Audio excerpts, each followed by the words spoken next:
দেখতেছি, দেখলাম, ঠিক আছে।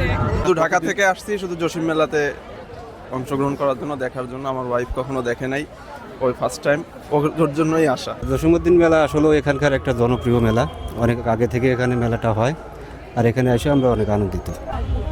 আসসালামু আলাইকুম, কালুখালী টুপির পক্ষ থেকে সবাইকে জানাচ্ছি স্বাগত। আজ আমরা এসেছি কুমার নদীর তীরে জসিম মেলা। 19 দিন ব্যাপী এই মেলা চলবে। মেলাটি শুরু হয়েছিল 2রা ফেব্রুয়ারি। জেলা প্রশাসক এবং জসিম ফাউন্ডেশন কর্তৃক এই মেলা শুরু হয়েছে। আজকে আমরা মেলাটাকে ঘুরবো এবং দর্শক থেকে কথা বলার চেষ্টা করব। চলুন তাহলে আমরা দেখানোর চেষ্টা করি পল্লীকবি জসিম মেলা।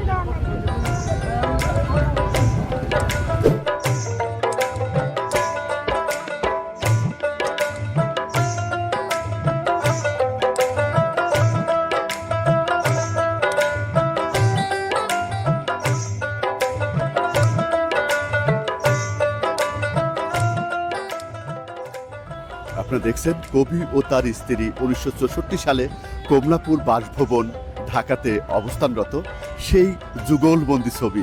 কত সুন্দর মায়াবী হাসি। সুপ্রিয় দর্শক, আমরা এখন এসেছি কবির সেই বাসভবন, যেখানে কবি বড় হয়েছিলেন। সেই বাড়িতে আমরা উঠব। আমরা সেই কবির সেই বাড়ি দেখানোর চেষ্টা করছি। 1939 সনে কবির সাথে মমতাজ বেগম মণিমালার বিবাহ হয়। বাসরাতে এই স্থান দিয়ে চোর ঢুকে কবির স্ত্রীর সকল গয়না চুরি করে নিয়ে যায়। সেই বাড়িতে আমরা দেখতে পাচ্ছি এবং বাড়িটা এখনো তেমনই রয়েছে। এবং 1939 সালে কিন্তু এই বাড়িটা আপনারা দেখতে পাচ্ছেন যে চিত্রশিল্প, যেটা মাটির তৈরি হাড়ি পাতিল যে সুন্দর করে সাজানো হয়েছে কবির বাড়িটা। কবির বড় ভাইয়ের ঘরে আমরা প্রবেশ করেছি। আমরা একটু কথা বলার চেষ্টা করি। কবির বাড়ি এসে কেমন লাগছে আপনার? আলহামদুলিল্লাহ, অনেক ভালো লাগছে। এর আগে কি এসেছেন? হ্যাঁ, এর আগেও আসছে।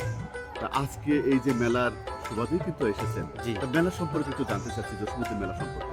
জসীমউদ্দিন মেলা আসলে এখানকার একটা জনপ্রিয় মেলা, অনেক আগে থেকে এখানে মেলাটা হয়, আর এখানে এসে আমরা অনেক আনন্দিত। আমরা একজন কথা বলবো যে কবির বড় ভাইয়ের ঘরের পাশে বসে আছেন। মনে হচ্ছে যে আজকে তিনি বড় ভাইয়ের ঘরেই ঢুকবেন। তা আমরা কিন্তু পাঠ্য বইতে পড়েছি কবির সম্পর্কে। আজকে কিন্তু আপনি কবির নিজের বাড়িতেই কিন্তু অবস্থান করছে। কেমন লাগছে আপনার? এবং সচক্ষে কিন্তু আপনি দেখছেন, কেমন লাগছে এই অনুভূতি জানতে চাচ্ছি। বেসিক্যালি আমি ফরিদপুরে থাকি, একাধিকবার আসা হয়েছে, আমার ফ্রেন্ড আসছে, ওদেরকে নিয়ে ঘুরতে আসছি। তবে খুব ভালো, এখানে আসলে পরে মনটা অনেক ভালো লাগে আর কি, ঘুরতেও ভালো লাগে। আজকে স্পেশালি যেহেতু মেলা, অনেক লোক আসছে, অনেক লোক দেখতে পাচ্ছি, খুবই ভালো লাগতেছে। Thank you so much.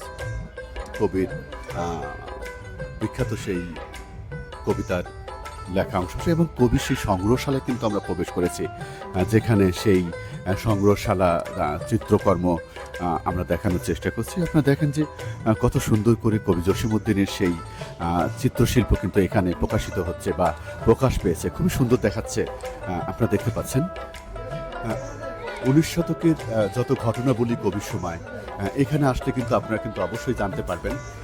এই ঘরটাই কিন্তু আসলে 19 শতকের সেই আমাদের পল্লীকবি জসীমউদ্দিনের বিষয়গুলো জানতে পারবেন। সেমন একটি ঘর কিন্তু এই ঘরের মধ্যেই সবকিছু সাজিয়ে রাখা হয়েছে। সুপ্রিয় দর্শক, আমরা এখন যে ঘরটা যাব সেটা হচ্ছে কবির ছেলে হাসুর ঘর। আমাদের পল্লীকবি জসীমউদ্দিনের ছেলে হাসু যে ঘরে থাকতেন, সেই ঘরটাই কিন্তু আমরা দেখানোর চেষ্টা করব। এবং আমরা চলে এসেছি কবির ছেলে হাসু ও বাসুমণির স্মৃতিচারণ যে ঘরটা, সেই ঘরেই কিন্তু আমরা প্রবেশ করব, আপনাদের দেখানোর চেষ্টা করব।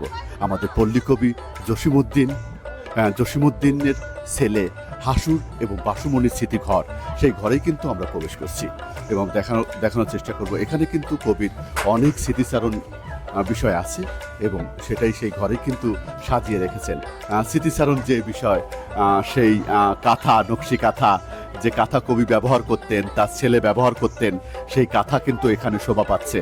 এবং আপনারা দেখতে পাচ্ছেন যে দেখেন সেই সময়, অর্থাৎ ওই সময়টা কিন্তু এ ধরনের 19 শতকে কিন্তু এই ধরনের কিন্তু আলমারি ব্যবহার করা, 19 শতকে কিন্তু এই ধরনের আলমারি ব্যবহার করা হতো, যে আলমারিতে শোভা পাচ্ছে 19 শতকের সেই কাঁথা এবং কবি ও কবির ছেলে সেই কাঁথা, নকশি কাঁথা, যে নকশিকাথা কাব্যগ্রন্থ কিন্তু কবি লিখেছিলেন, এই সেই নকশিকাথা আপনারা দেখতে পাচ্ছেন।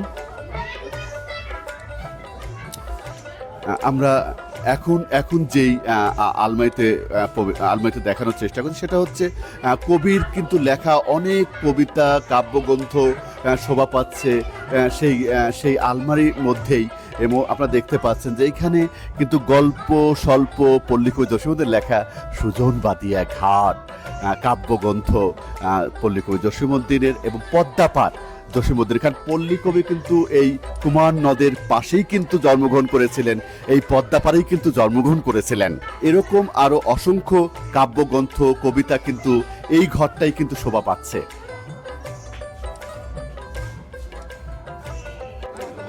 সুপ্রিয় দর্শক, আমরা এখন অবস্থান করছি জসিম মেলার মাঠে। আজকে আমরা এখানে যারা দূর দূরান্ত থেকে দর্শনার্থীরা এসেছেন তাদের সাথে কথা বলার চেষ্টা করব এবং তাদের কাছ থেকে জানতে চেষ্টা করব এই জসিম মেলা আসার পরে তাদের অনুভূতিটা। চলুন আমাদের সাথে।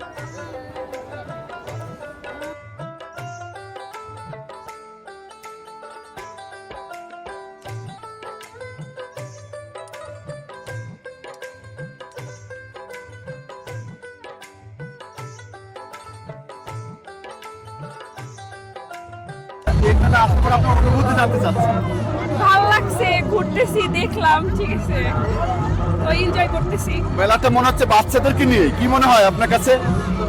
না, এখানে সবারই সব জিনিস আছে, বাচ্চাদের খেলনা আছে, বড়দের সব জিনিস আছে, ঠিক আছে, তো দেখতে খুব ভালো লাগছে, কেনাকাটা করতে অনেক ভালো। জসিম মেলায় এসে কেমন লাগছে আপনার অনুভূতি জানতে চাচ্ছি। আমার অনুভূতি আসলে খুবই ভালো, কারণ আমি ছোট সময় থেকে এই মেলায় আসি। আমি এখানকারই একটা কলেজে পড়তাম ছোট সময়, ওই সময় থেকেই আসা, আর এই মেলার প্রতি টান আমার অনেক আগে থেকে। শুধু ঢাকা থেকে আসছি শুধু জসিম মেলাতে অংশগ্রহণ করার জন্য, দেখার জন্য। আমার ওয়াইফ কখনো দেখে নাই, ওই ফার্স্ট টাইম, ওর জন্যই আসা। আমি ফরিদপুর থেকে, আমার বাড়ি পাশেই টেনটেনি। মেলায় আসার পর অনুভূতি কেমন? না, এটা তো ঐতিহ্যবাহী মেলা, এটা তো ভালো লাগবেই আমাদের। আমরা প্রতি বছর আসি, অফিস থেকে আমি জব করি টাঙ্গাইলে, ওইখান থেকে আসছি এই মেলার জন্যই। এটা ভালো লাগে প্রতি বছর। মেলায় এসে তোমার কেমন লাগছে? আমার খুব ভালো লাগছে। কোথায় উঠছো এখন? উঠবো সিলিপার। জি ফরিদপুরে আলিপুর খন্দগল্লস। এই যে মেলাতে বিক্রি কেমন হচ্ছে? মোটামুটি ভালো, আসলে প্রথম কয়েকদিন কম ছিল, এখন মোটামুটি খারাপ না। শুক্রবার দিন একটু বেশি লোক হয় আর কি।